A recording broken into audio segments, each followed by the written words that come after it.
Welcome to our deep dive today.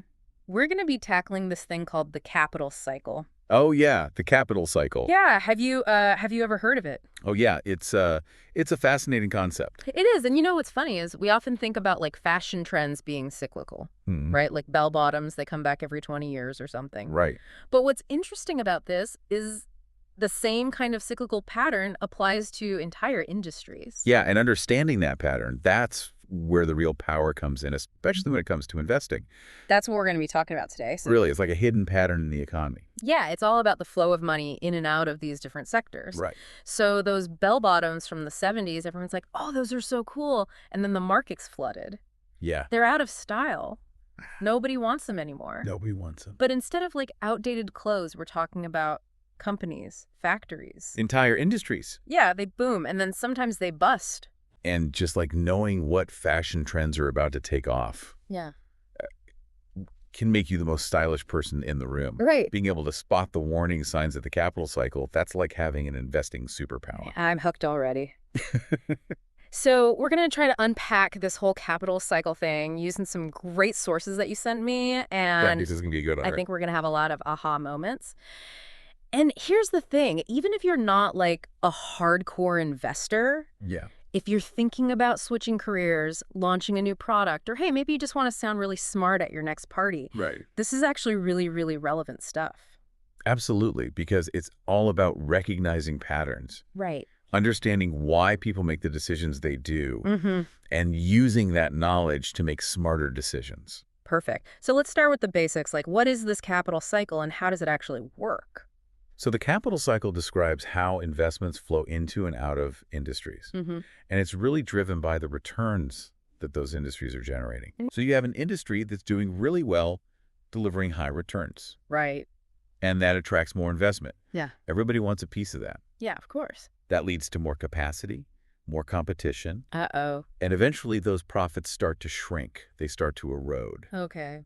Think of it as this natural force that's always at work, shaping the business landscape. So it's like a self-correcting mechanism in a way. Exactly. When returns get too high, it attracts more competition, Right. which eventually brings those returns back down. Okay. I get it. So can we give an example of this in the real world? Because I think that would really help. You know, it's something that people can relate to. Sure. In the sources you sent over, there was this case study about a widget manufacturer, a company called Macro Industries. Oh, yeah. Macro industries. What happened there? Macro industries is a perfect illustration of the capital cycle in action. Okay. They were a classic boom and bust So story. you're making widgets. Widgets, so Like yeah, everyone needs a widget these days. exactly. And at first, everything was amazing. Yeah. They were making tons of money. They were exceeding their cost of capital. Right. Their CEO was on the cover of magazines.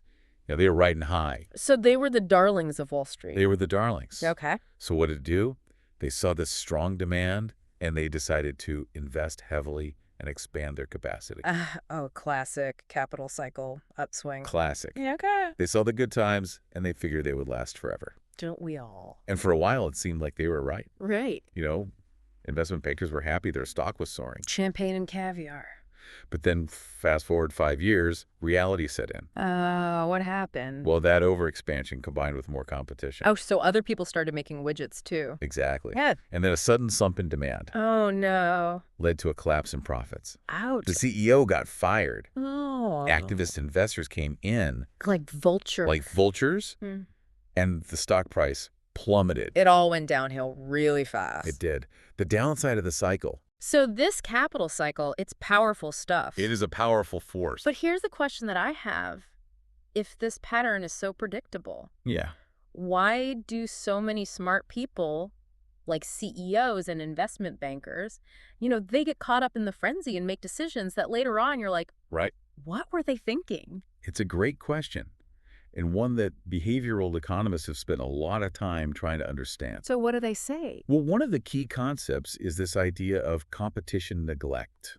Competition neglect. What is that? It's this fascinating phenomenon where people, even really smart people, Mm-hmm. they often fail to fully account for how their competitors will react to their actions. So they're not thinking about the other widget makers. Exactly. They're so focused on their own plans, their own Mm. piece of the pie, Right. that they completely underestimate how everyone else is thinking and acting. They think they're the only ones who are going to be making more widgets. It's like every company thinks they're the only ones who are going to be expanding or launching a new product or whatever. Yeah. So they all jump in at the same time, and suddenly the market's flooded with widgets. Exactly. Supply and demand. Basic economics. Basic economics. Yeah. And here's the thing.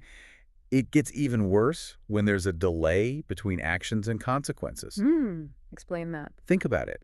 If you make a bad decision and you immediately get negative feedback, Right. you're going to correct course pretty quickly. Yeah, of course you don't want to keep losing money. Right. But when that pain doesn't show up for years, it's harder to connect the dots. Right. You forget you made that bad decision 5 years ago. Exactly.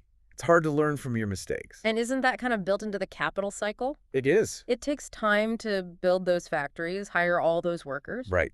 It takes time to increase capacity, and then it takes even more time for the market to react to all that new supply. Yeah, so you're driving looking in the rearview mirror. Exactly. Scary. So how do we not be those drivers? How do we see what's coming down the road? Well, there are signals, there are clues that can help us spot potential problems. One of the most important things to watch out for is what we call excessive optimism or irrational exuberance. Oh, so everybody gets a little giddy. They get a little too excited about the future, thinking the good times will last forever. Okay. What else should we be looking for? Well, that excessive optimism, it often leads to these overly optimistic demand forecasts. People think they can sell 1 million widgets. Exactly. They start extrapolating current growth trends way into the future, assuming that demand will continue to rise at the same pace. Even though it might be slowing down. Right, even though the market might be getting saturated. Okay, and then of course those super optimistic demand forecasts lead to Excessive capital spending. Everybody starts building new factories, ordering tons of new equipment. So they're like, let's build the biggest widget factory the world has ever seen. Exactly. Convinced they'll be able to sell every single widget they can produce. Yeah, and how are they paying for all of this? That's where it gets dangerous. To finance all this growth, companies often take on a lot of debt. More debt, okay. And while some debt can be healthy when debt levels get too high, it can make companies very vulnerable when those rosy projections don't materialize. Like those 1 million widgets they thought they were going to sell? Exactly. Okay, so we've got over-optimistic forecasts, excessive spending, rising debt levels. Anything else we should be watching for? Another key signal is what happens to valuations. Valuations, okay. When the capital cycle is nearing a peak, you often see stock prices going way up. Decoupling from reality. Exactly. Yeah. Relative to earnings and cash flow. Because the fundamentals aren't really supporting those high prices. Right. It's driven by speculation, by hype, rather than solid fundamentals. Okay, so valuations get stretched, and what else? One last thing to watch out for is what we call investment fads, or a mania for certain investment strategies. So everybody's chasing the same hot sector. Exactly. Whether it's private equity or IPOs or some new technology, Right. it can be a sign that people are getting caught up in the hype and losing sight of the bigger picture. So those are the red flags. The canaries in the coal mine. The canaries in the coal mine that tell us the peak of the capital cycle might be approaching. Exactly. Yeah. And being able to spot these signs is what separates the savvy investors, Right. the successful business leaders, from those who get caught up in the hype and end up riding the wave all the way down. So this is all super fascinating, and I'm sure we're going to talk about how we can actually spot some opportunities in all of this in the next part. Definitely. But you know what would really bring all of this to life are some real-world examples, some case studies. I agree. And I know you've got some great ones. We've got some good ones. So let's dive into some specific cases that really illustrate this powerful cycle in action. Sounds good. Awesome. We'll be back in just a minute. Welcome back. You know, in the first part, we really dug into like the nuts and bolts of this capital cycle thing. Yeah, how it works. Why smart people sometimes make bad decisions. Right. All those warning signs that tell us things are maybe getting a little bubbly. The canaries in the coal mine. Exactly. But now I really want to get into some specific examples. Yeah. Let's make this real. Like case studies that really show how this plays out I think that'll be helpful. in the real world. Hmm. In the sources you sent, there was this fascinating story about the rise and fall of cod fishing. Oh, the cod industry. Yeah. What can we learn from that, especially when it comes to the capital cycle? Yeah, the cod fishing industry is a classic example of how this cycle can play out in even like the most traditional industries. Right. You know, it's a story about how easy entry initially leads to these big profits, Right. which then attracts more players, more investment, Mm-hmm. and eventually things can go south pretty quickly. It just seems counterintuitive to me that something as basic as fishing could be subject to these boom and bust cycles. Right. Well, for centuries, cod fishing was a relatively small-scale industry. Right. Small boats, Right. simple gear, no real technology to speak of. Mm-hmm. But then things started to change in the mid-20th century. Oh, what happened? New technologies like sonar and onboard freezing. So they could catch more fish? Exactly. They could catch more fish, and they can stay out at sea for longer. That makes sense. So it became much easier to catch a lot of cod. It did. And that initially was great for the industry. Right. Everybody's making money. Right. Yeah. All that extra cod coming into the market Supply and demand. led to higher profits for the fishermen. Makes sense. But, Here's where the capital cycle kicks in. oh, Those high profits attracted new people into the industry. right. So they're like, hey, I want to make some money fishing cod. Exactly. Mm. People saw an opportunity to make a quick buck. Yeah. So they invested in bigger boats, more sophisticated equipment, And they're like, we're going to catch all the cod. and they started fishing like crazy. And I'm sensing a problem here. As you might expect, all that fishing effort led to overfishing. Oh, no. The cod stock started to decline. Oh, no. The classic tragedy of the commons. Yeah, and the industry was essentially fishing itself out of existence.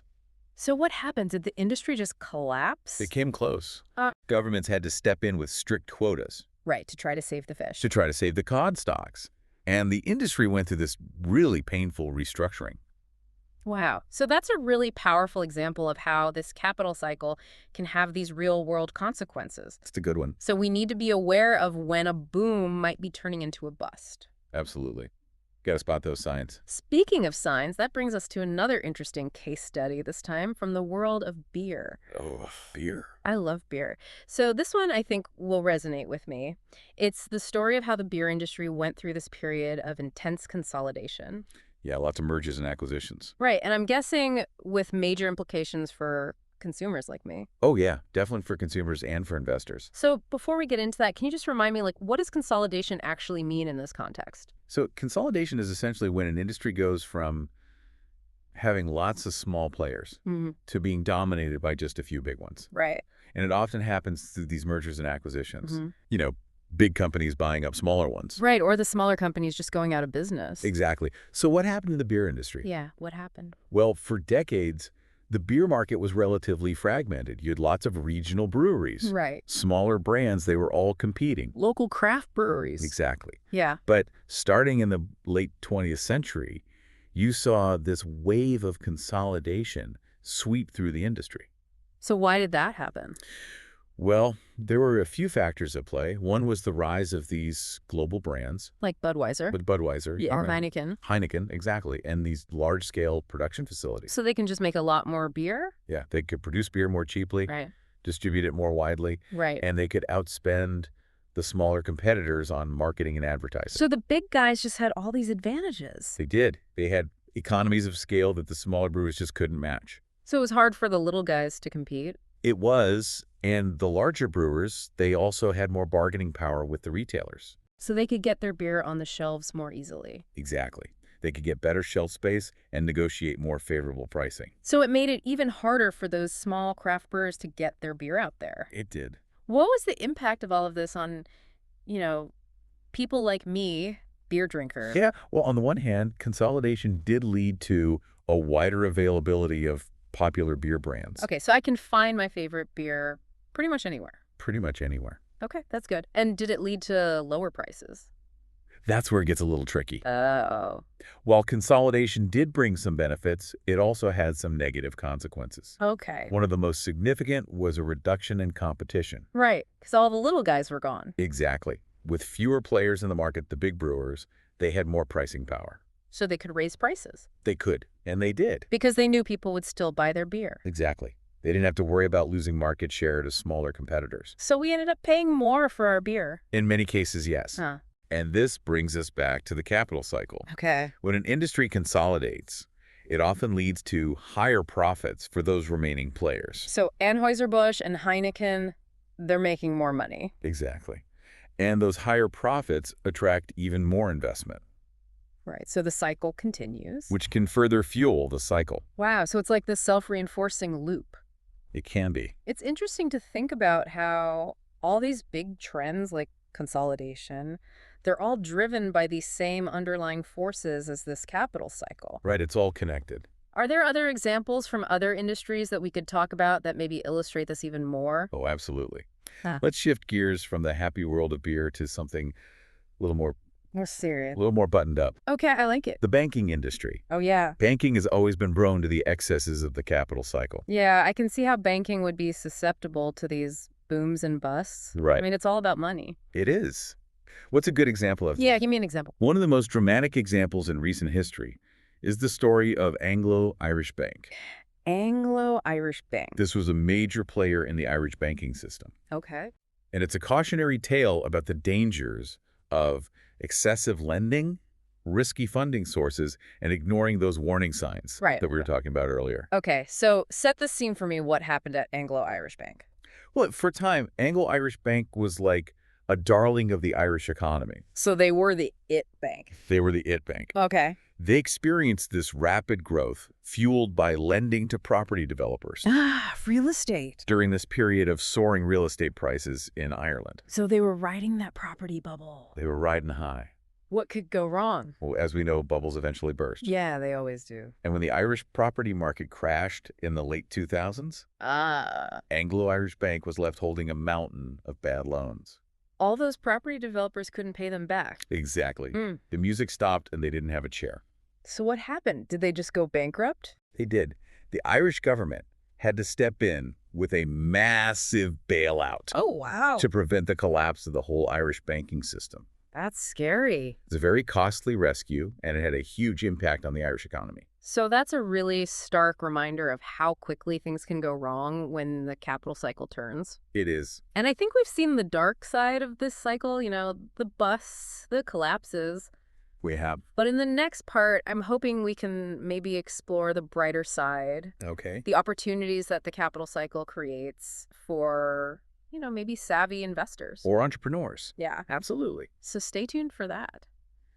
Okay, welcome back to the final part of our deep dive into this whole capital cycle thing. We've covered a lot of ground, We have. but, we've talked about how it works. We've seen the warning signs. Right. We've looked at some pretty dramatic case studies. Yeah, some cautionary tales. But now I want to get to the part I'm really excited about. Yeah, let's talk about the opportunities. Like, how can we actually use all this knowledge to our advantage? Yeah, that's the million-dollar question, isn't it? It is, and I'm hoping you have the answer. Well, the good news is understanding the capital cycle. It's not just about avoiding those painful downturns. Okay. It's also about spotting the opportunities that emerge Right. as these industries evolve and capital flows shift around. So it's about being in the right place at the right time. Exactly. With the right knowledge. Right. And one of the most powerful strategies for capitalizing on the capital cycle is to take a long-term approach. So not trying to time the market perfectly. No. Not trying to jump in and out of these hot sectors. Right. But really thinking long term. Exactly. Resist that temptation to chase those get-rich-quick schemes. Yeah, those never work. They rarely do. So we're looking for companies that have something special. Right. Something that sets them apart. We call these advantages moats. Moats like a castle. Like a castle, exactly. Okay. And these moats, they make it difficult for competitors to, take away the company's profits. So they have some kind of competitive advantage. Exactly. It could be a strong brand. Right. It could be some unique technology, Right. maybe a network effect, or even just a really efficient operation. So they're just really good at what they do. Right. So how do we actually identify these companies with these moats? I mean, there are thousands of public companies out there. That's true. It does require some effort Right. and careful analysis. Okay. Got to dig deep. Put on your detective hat. Yeah. Go beyond that surface level information that everyone else is looking at. So don't just read the headlines. No. Study the financials, understand the industry, and maybe most importantly, assess the quality of the management team. So it's not just about the numbers. It's not just about the numbers. It's about the people. The people. Yeah, the culture. Okay, so doing your homework, not just relying on hype. Exactly. Yeah. One of the best ways to really understand a company Mm-hmm. is to read their annual reports, Their 10Ks. their 10Ks, Yeah. their SEC filings, and really try to get a sense of their long-term strategy. How are they thinking about the future? Exactly. And how do they think about competition? So we're looking for companies with these moats, Right. companies that can stand the test of time. Exactly. What else should we be thinking about as we're trying to navigate this whole capital cycle thing? Another important principle is to be a contrarian thinker. Contrarian. Okay, so going against the crowd. In a way, yes. When everybody else is piling into the latest hot sector, Okay. the contrarian investor is looking for opportunities where capital is flowing out. So where things are maybe a little bit unloved? Exactly, where prices are depressed and there's a potential for a turnaround. That sounds risky to me. It might feel risky in the short term, Right. but remember, the capital cycle is all about mean reversion. Okay. What goes up must come down, and vice versa. That's the law of gravity. It is like the law of gravity. So when an industry gets too hot, Yeah. too much capital flows in. Right. Everybody's piling in. Eventually, returns start to decline. And that's when the contrarian investor sees an opportunity. Exactly. So it's about being patient. Yes. Waiting for those moments when the pendulum swings too far in one direction. Right. And then you position yourself Exactly. to profit from that correction. Exactly. And that leads us to another interesting concept, this idea of spotting value in growth. Value and growth. That sounds like a contradiction. It does, doesn't it? How can something be both a value play and a growth story? Well, it's all about finding those companies that can deliver both high growth Okay. and attractive returns on capital. So they're growing quickly, Yeah, but they're also profitable. exactly. They're using their capital wisely. And those are rare. They are rare. Give me an example. One example is a Swiss company called Geberit. Geberit, I've never heard of them. You probably haven't. They make plumbing systems. Plumbing systems, that doesn't sound very sexy.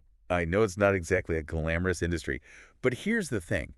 Geberit has built a really strong business How? by focusing on innovation, Okay. quality, and close relationships with plumbers. So they're like the plumber's best friend. Exactly. They make those behind-the-wall systems that you find in modern bathrooms. Okay. And because their products are hidden behind the wall once they're installed, it's really hard for competitors to To compete. compete, Yeah. right? They can't just come in and steal market share. So they've got a moat. They've got a moat. Okay. They've got pricing power. And they're making good returns. Exactly. So a boring industry can actually be a source of incredible value. It's not always about the sizzle. It's about the steak. That's a good way to put it. Hmm. Are there other examples like that? Oh, there are many. Another area where we see this value and growth dynamic is in healthcare.